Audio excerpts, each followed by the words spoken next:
Siguro as of now po, itong sabi nga ni Kaayan kan mga ano na nagbabalik ang grande kasi kang panahon Mm. po kadto dating panahon na talagang mga awardee naman ang barangay nakakasali na po kita sa mga pigko-comment na barangay among the 27 barangays kang syudad and sa ngunyan po maswerte kita na nakabalik na kita dawang kumbaga po na-resibita si award sa barangay sa programa kang nutrisyon na nakita po si Pinakamaray sa syudad sa pag-abot sa Nutrition Committee.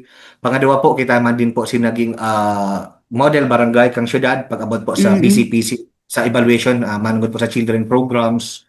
Baba. And yan, kumbaga po, yan, kumbaga po, padigid-digid po, inaayos kasi gabos na programa na talaga pong bako lang kita focus sa sarong bagay na talaga pong gabos na sektor kag sa itong barangay, sa education, sa nutrisyon, na talaga pong tinututukan ta. Opo, opo. Ano pa kap ang mga plano ta para sa barangay? Ngunya na taong 2026.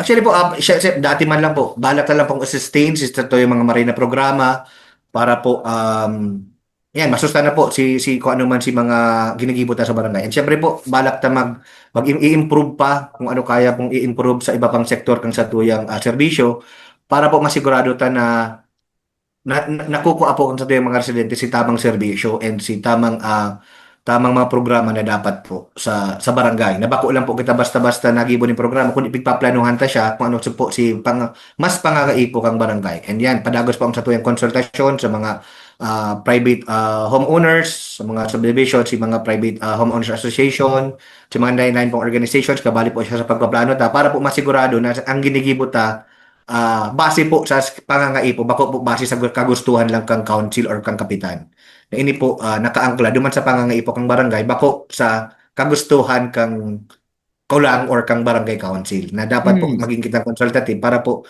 masimbagan ta talaga kung ano po si pangangaipo kang barangay.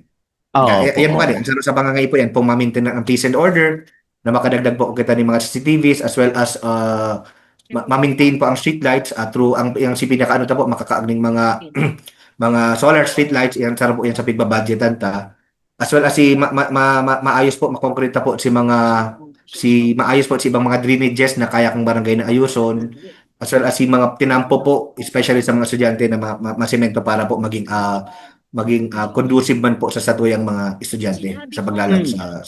sa Opo. eskwelahan.